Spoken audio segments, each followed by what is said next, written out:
छठी सदी से जो शंकराचार्य की परंपरा चल रही है, जो मठों की परंपरा चल रही है, जो कि सर्वश्रेष्ठ गुरु हमारे भारत के अध्यात्म के हैं, उनका चरित्र हनन का काम ये कर रहे हैं। तो क्योंकि कीचड़ होगा नहीं तो कमल खिलेगा नहीं, जब तक जो है समाज बटेगा नहीं, अखंडता की जो बात करेगा उसके ये खिलाफ रहेंगे। वह बच्चे जो थे क्यों नहीं पुलिस कमिश्नर के पास गए पहले ही, अपने उनके साथ जब कोई घटना घटी थी तो उनको वहां जाना चाहिए था, उनका पुलिस को मेडिकल कराना चाहिए था, उनका उसी समय FIR होना चाहिए। आज क्यों? सबसे बड़ी बात जो है, जब बच्चों के साथ हुआ था तो क्या उसका मेडिकल हुआ?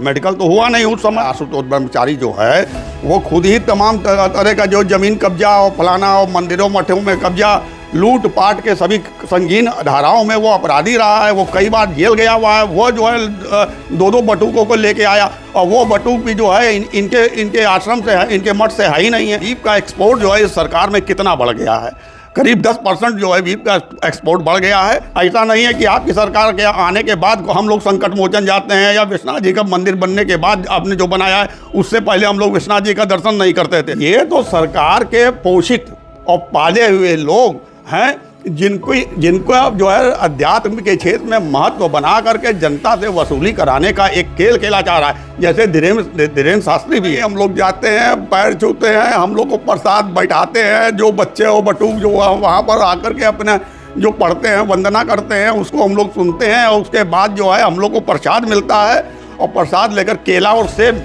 का प्रसाद मिलता है वहाँ पर, उसको हम लोग जो ग्रहण करते हैं और फिर वापस चले आते हैं। ऐसा कहीं पे भी वहाँ प्रतीत नहीं हुआ कि वहाँ जो है धार्मिक सांप्रदायिक जो है कोई इस ढंग का जो है विद्वेष और या किसी भी के साथ जो है इस ढंग की जो जैसा आरोप लगाया गया चरित्रहनन के लिए, ऐसा कोई भी कार्य वहाँ पे नजर आया।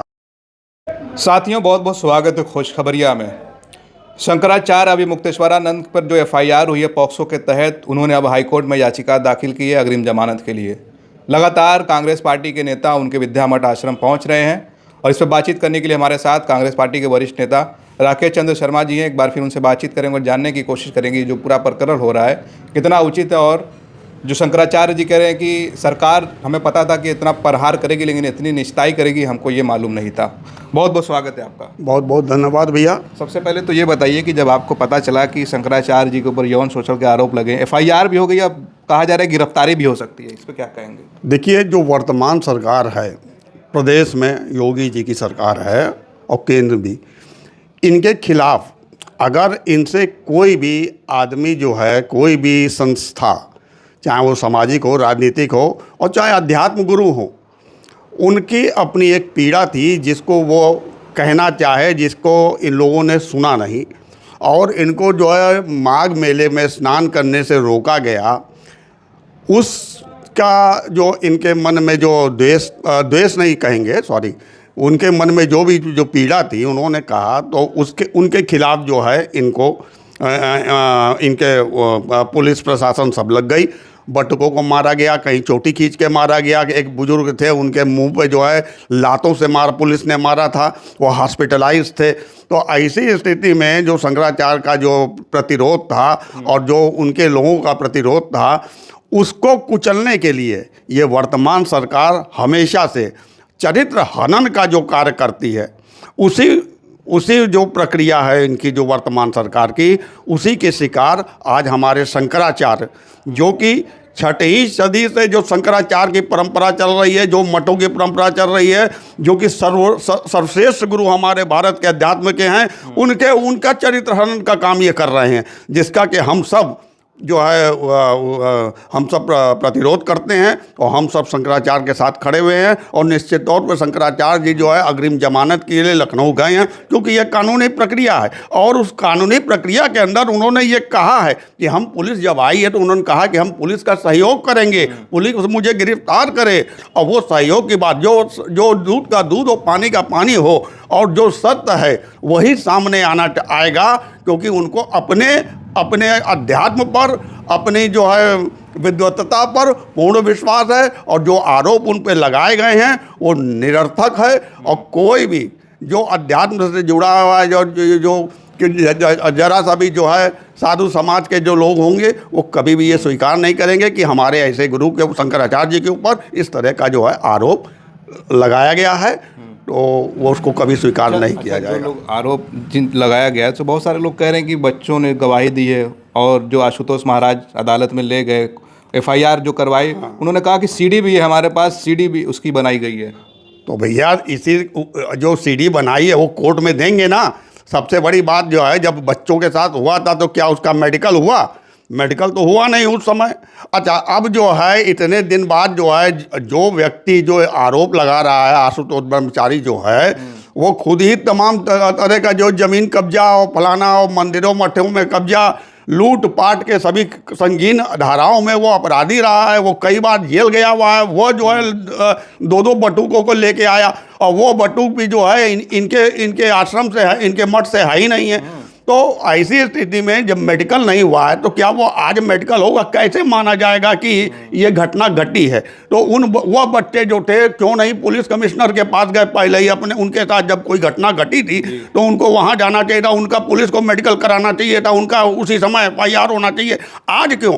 तो ये तो साबित हो रहा है कि जो वर्तमान सरकार है उसकी जो भी वर्तमान जो इनके चरित्र हनन का जो खेल खेलना चाहती है, उसमें जो है आशुतोष ब्रह्मचारी को आगे किया गया है। इन बच्चों को के सहारे इनको आधार बनाया जा रहा है, लेकिन वो साबित होने वाला कहीं पुलिस उससे भी नहीं होने वाला है। ये क्यों लग रहा है कि इसमें सरकार की संलिप्तता है, जबकि मामला जो है बच्चों का है, आशुतोष महाराज इसमें जो सरकार का हिस्सा भी नहीं है? अरे भाई, आप ये बताइए, माघ का स्नान कब हुआ था? घटना ये कब की बता रहे हैं? और एफआईआर आज हो रही है। आज क्यों हो रही है? जब शंकराचार्य जी ने जो है सरकार की और योगी आदित्यनाथ जी की बात को जो है एकदम जो है कन्फ्रंट कर रहे थे, आमने सामने बैठ करके उन लोगों ने माफ़ी नहीं मांगा। केवल उनका एक मकसद था कि आपने गलत किया है तो आप माफ़ी मांग लो, नहीं आप माफ़ी मांगो। ये क्या बात है? ऐसी स्थिति में जो आज एफआईआर किया गया, आप टाइमिंग देखिए ना। हर जगह पर आप शुरू से लेकर अभी तक देखिए, जितनी भी टाइमिंग है इनकी, वो उसी समय होता है जब बताते हैं कि ये जो भ्रष्टाचार 70,000 का जो है, अजीत अब तो पवार साहब गुजर गए, 70,000 करोड़ का घोटाला हुआ, लेकिन जब उनकी पार्टी में गए तो ईडी ने केस बंद कर दिया। तो इस ढंग के जो खेल होते चले आ रहे हैं इनकी सरकार में, उसी कड़ी में ये भी एक घटना है, और उसी तरीके का इसमें भी चरित्र हरण का प्रयास किया जा रहा है। कल एक खुलासा हुआ कि एक आदमी उनके विद्या मठ में आता है और कहता है कि आशुतोष ब्रह्मचारी मेरे पास भी पहले आ चुके, तो कहा था कि अपनी बेटी को इस तरह के आरोप प्रत्यारोप के लिए तैयार करने का, लेकिन वो तैयार नहीं हुए। तो ऐसा भी खुलासा हुआ है। खुलासे बिल्कुल होने चाहिए, और हम तो अपील करेंगे और लोगों से भी जिनके अंदर राष्ट्रवाद की भावना है, जो अपने अध्यात्म गुरु को के चरणों में मस्तक रखते हैं, ऐसे लोगों को जिनके पास ऐसी जो दबाव बनाया जा रहा है पैसे का, और पैसे की देखिए इनके पास कमी नहीं है। वो पहले ही लुटेरा रहा है, ज़मीन कब्जा करना, लोगों के घरों को कब्जा करना, पैसा वसूली उसका काम था। और जिस सरकार की मंशा उसके साथ खड़ी है, उसके पास भी पैसे की कमी नहीं है। उनके जितने भी कारनामे अगर हम लोग पिछले देखा जाए तो वह सब इसी तरीके के पैसे का प्रलोभन दे करके, यहाँ तक कि मैं कहना चाहूँगा कि बलात्कारी पीड़िता के परिवार को भी पैसा दे करके मुंह बंद कराने का काम ये सरकार करती आई है। इसलिए वो अगर आके कह रहा है तो उसमें निश्चित तौर पे कुछ ना कुछ सत्यता है। आशुतोष ब्रह्मचारी को लेकर लगातार विद्या मठ के जो शंकराचार्य जी हैं वो कह रहे हैं कि जो है ये रामभद्राचार्य के शिष्य हैं और रामभद्राचार्य से हमारा वाक युद्ध होता रहता है, हमको नहीं पता था कि ऐसा भी होगा। देखिए, रामभद्राचार्य जी से वाक युद्ध उनका, और ये शिष्य है उन्हीं का, उन्हीं की प्रेरणा से ये इस ढंग की कुकृति के अंदर शामिल भी हुआ है। तो रामभद्राचार्य जी जो हैं, उनको कौन कहेगा कि ये गुरु हैं, जगत गुरु हैं, या कोई महान था या कौन?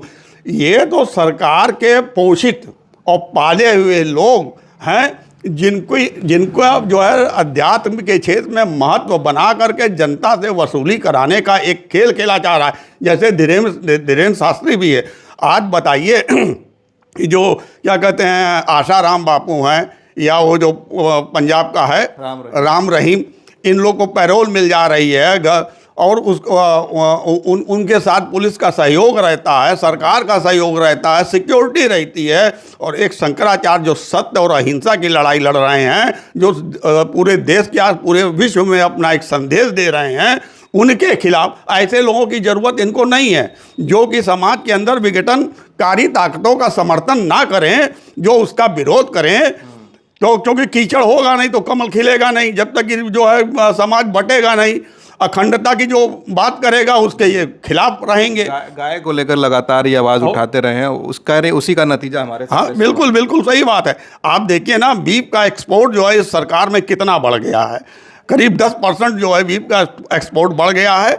और लगातार हमारे शंकराचार्य, जगत गुरु शंकराचार्य जी, अभिमुक्तेश्वरानंद जी लगातार इसका विरोध करते आए हैं, लगातार सरकार को चेताते आए हैं और उनकी कमियों को उजागर करते रहे हैं। यही वजह है, सबसे बड़ी वजह यही है जिससे इनके ऊपर ये आचरित रहन का आरोप लगाया गया है। उन पर यह भी लगता रहा कि ये शंकराचार्य हिंदुओं के शंकराचार्य नहीं, कांग्रेसी शंकराचार्य है ये। अरे भैया, कांग्रेसी तो सभी रहा है, जितने भी लोग हैं जो सब जो है कलेवा बांधता है, टीकम मंदिरों में जाता है। ऐसा नहीं है कि आपकी सरकार के आने के बाद हम लोग संकट मोचन जाते हैं या विश्वनाथ जी का मंदिर बनने के बाद आपने जो बनाया है उससे पहले हम लोग विश्वनाथ जी का दर्शन नहीं करते थे। और जो है हम लोग लगातार मृत्युंजय जी भी जाते रहे, सब हमेशा से जाते रहे, क्योंकि हम हिंदू धर्म के में आस्था रखते हैं। लेकिन हमारी जो संस्कृति रही है, भारत जो जब से आज़ाद हुआ है, जो लोकतंत्र का जो संविधान ने हमारी संस्कृति को पैदा किया है, आज उसका जो है आप तोड़ना चाहते हो। इसलिए कहते हो क्योंकि आपको जो है हिंदू धर्म के संस्कार, संस्कृति और उसकी जो वैधता, मूल्यों को नहीं जानते, मूल्यों की वैधता को नहीं जानते हो, इसलिए आप कहते हो। कांग्रेस की भाषा बोलते हैं लोग, आरोप लगाते हैं। भाई, कांग्रेस सबको साथ लेके चलना चाहती है, यही ना। उसने जो है धर्म की आस्था को जो है एक वर्ग तक जो है उस छोड़ रखा है। ये हमारी आस्था जहाँ है, हमारा आस्था अगर हिंदू धर्म में है तो हिंदू में, नहीं मुस्लिम में है तो मुस्लिम में। वो जोर और दबाव नहीं बनाना चाहते हैं। जैसे कि ये लोग जो है टोपी से पहचानने की बात करते हैं, खाने से पहचानने की बात करते हैं, खाना कहाँ क्या पक रहा है उसको देखने जाते हैं। ये सब काम जो है हिंदू धर्म का नहीं है और ना ही हम लोग ये करते हैं, और ना ही शंकराचार्य जी के किसी भी मैसेज में इस तरह की बात आई है, इसलिए उनको लगता है कि ये कांग्रेस। एक आखिरी सवाल, आप विद्या मठ गए हैं?